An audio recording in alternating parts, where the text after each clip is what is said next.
Dulu, Chelsea adalah rumah yang sunyi dalam sorak-sorai yang membara. Sebuah istana megah, tapi tanpa raja yang dipercaya. Setelah kepergian Roman Abramovich, langit London biru terasa mendung. Hingga datanglah seorang lelaki dari seberang lautan. Bukan pesulap, bukan legenda sepak bola, tapi miliarder bernama Todd Boehly yang membawa mimpi tapi juga keraguan. Dalam waktu kurang dari 3 musim, hampir 50 nama menghiasi daftar belanja. Belanja yang membuat dunia menggeleng, bahkan fans sendiri pun mencibir. 32,8 triliun rupiah, jumlah yang bisa membangun ratusan stadion kampung. Namun saat itu, tak ada jaminan bahwa uang itu akan berubah jadi kemenangan. Malah sebaliknya, Chelsea tenggelam dalam kekacauan, dianggap tim pesakitan dengan jersey mahal. Tapi kini, ada sesuatu yang berubah. Tiba-tiba, Chelsea kembali bersinar. Mengangkat trofi. Membungkam para ragu. Dari tim tertawaan menjadi kisah redemption paling dramatis di sepak bola modern. Kita akan menyelami sisi yang jarang dibahas. Di balik tabung oksigen strategi dan napas panjang dari investasi. Bukan hanya soal hasil, tapi tentang keyakinan. Kita telusuri jalan berbatu menuju kebangkitan Chelsea. Kita lihat ulang bagaimana klub London ini membangun ulang dirinya dari reruntuhan ekspektasi. Dan seperti biasa, kita bahas di kisah kasih sepak bola. Jangan lupa tinggalkan jejakmu di komentar. Apakah kamu salah satu yang dulu menghujat, tapi kini mulai kagum? Atau kamu masih belum percaya dengan arah baru Chelsea? Cerita ini bukan tentang benar atau salah, tapi tentang melihat, mendengar, dan mencoba mengerti.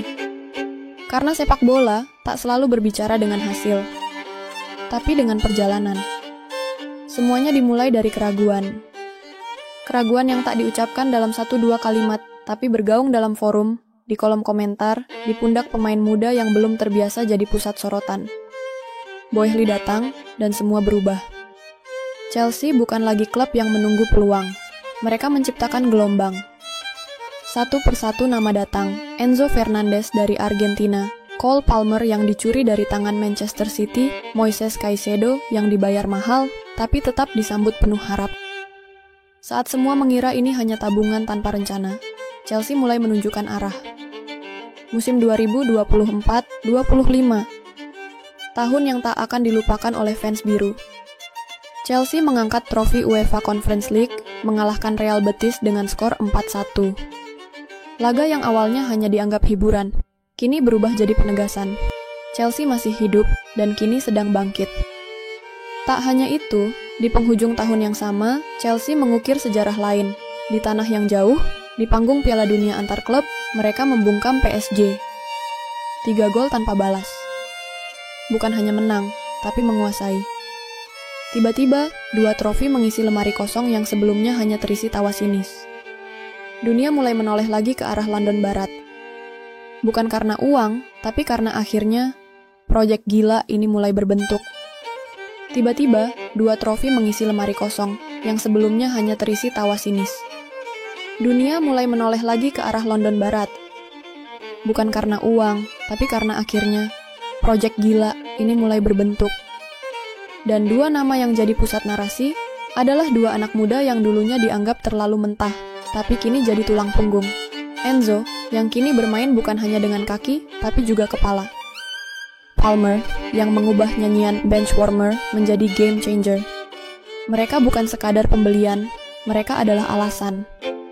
Bahwa uang memang bisa membeli pemain, tapi membentuk tim, butuh kepercayaan dan waktu yang sabar. Dan kini, Chelsea bukan hanya sibuk belanja, mereka mulai menanam akar. Skuad muda, visi jangka panjang, serta keinginan untuk kembali duduk di meja para raksasa. Bagaimana menurutmu? Apakah 2 trofi ini cukup membuktikan arah baru Chelsea? Atau masih terlalu dini untuk menyebut mereka sudah kembali? Dulu, suara sorakan dari tribun tak selalu bernada dukungan. Ada rasa frustrasi yang menggumpal, tersembunyi dalam teriakan, apa arah klub ini sebenarnya? Karena apa yang terjadi, lebih mirip lelucon mahal daripada proyek jangka panjang. 49 pemain dalam 3 tahun. tapi hasil di papan klasemen tetap dingin.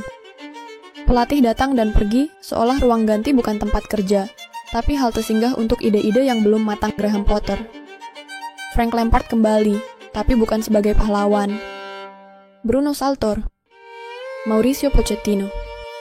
Nama-nama besar yang silih berganti, tapi tak satu pun bisa menyatukan kepingan yang berserakan. Chelsea hanya bermain di papan tengah, jauh dari bayangan istana yang dulu pernah mereka duduki.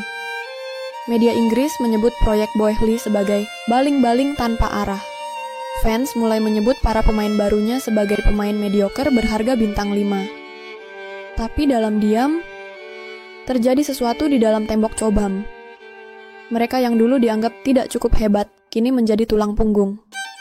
Joao Pedro mulai mengisi ruang yang dulu dibiarkan kosong. Caicedo, yang dibeli dengan harga yang dianggap gila, mulai memperlihatkan mengapa Brighton menolak melepasnya dengan murah.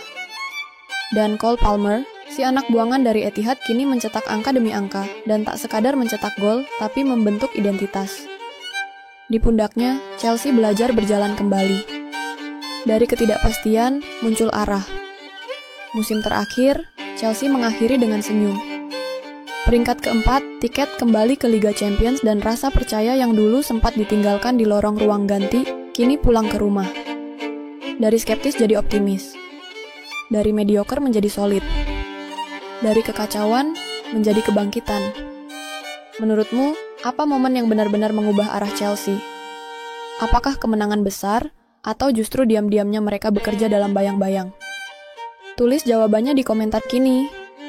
Setelah badai itu berlalu, setelah debu keraguan mulai mengendap di tanah, pertanyaannya tinggal satu, apakah ini hanya musim keajaiban?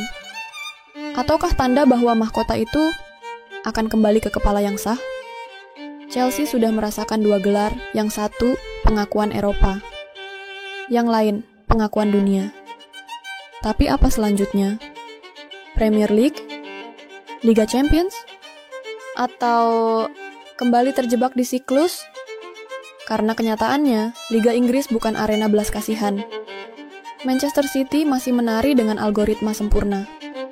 Arsenal dan Liverpool membangun tanpa suara. Dan Tottenham sedang menulis ulang kamus sepak bola mereka.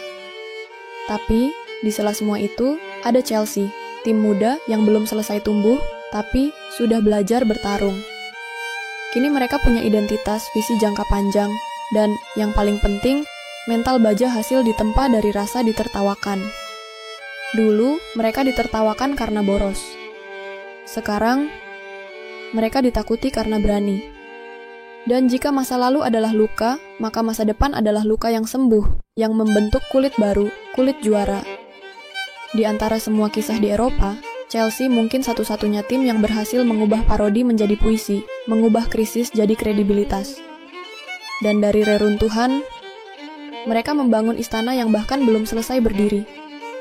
Lalu kamu, apakah percaya mereka akan mengangkat mahkota yang lebih tinggi musim depan?